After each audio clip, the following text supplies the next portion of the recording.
Hey there, I'm Hallie, and today I'm going to show you how to make Popsmith kettle corn. So the first thing that we're going to do is preheat the stovetop. I'm going to put mine on around 4. We'll take the lid off. While the popper is preheating, there's a few things that we want to have on hand. The first is our pre-measured popping corn kits. The second is a pair of scissors. And the third is a bowl. Now the reason you want to have a bowl on hand is because you want to pour the kettle corn into a bowl quickly after it's done popping, because the popper creates and holds heat quickly, and having the sugar and salt mix in the popper for too long will cause it to burn. So there's 3 steps to the kettle corn here. The first is the coconut oil, the second is the popping corn, the third is the sugar and salt mix. We've been preheating for about 45 seconds, I suppose. So let's take our scissors, open up just the coconut oil, and we're going to squeeze that in. The reason it looks solid is because it gets solid at room temperature, but it'll melt pretty quickly in the popper.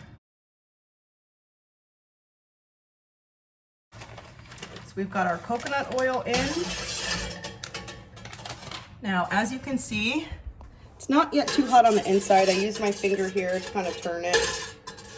So our coconut oil is melting real nice. Now we're going to take our scissors, open up the popping corn, just the popping corn.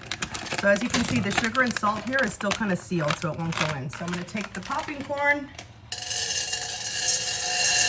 pour it in, set my pack to the side, put on the top, and give it a few turns. So if this happens, if your popper gets lodged, just pick it up. You want to take the top off. What's probably happening, if there's a kernel gets stuck behind the inner spinner part. You just want to gently take your finger and lift. Just gently lift like this. Okay. So we're not yet ready to add the sugar and salt mix.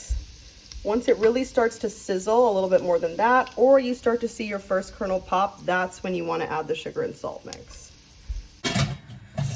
Trial and error. Just pick it up, put it down, find a place that feels nice and smooth, nice and flush.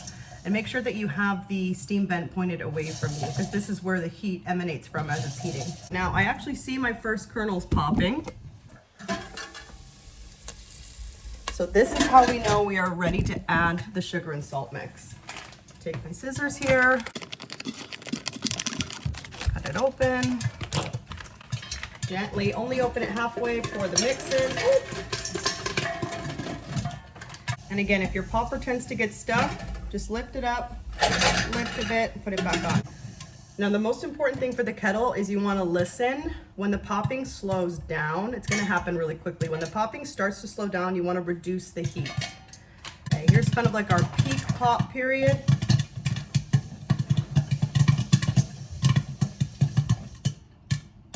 I'm going to get my bowl ready here so you can see it. And popping has slowed down, you hear? So I'm going to turn the heat off. Give it a couple more turns just to keep it moving, preventing the burning on the bottom. I'm actually going to take the popper off of the hot burner. Sounds like we're ready. Look at that. So then almost immediately, because it will burn if it's in the popper for too long, so take your bowl, pour it in.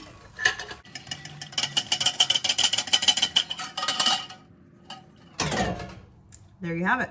You do want to give it a little bit of time, about 30 seconds, just to release some steam. That's really what causes it to crisp up. It's delicious. Oh, did you see that? And that is how you make Popsmith kettle corn. I hope you enjoy.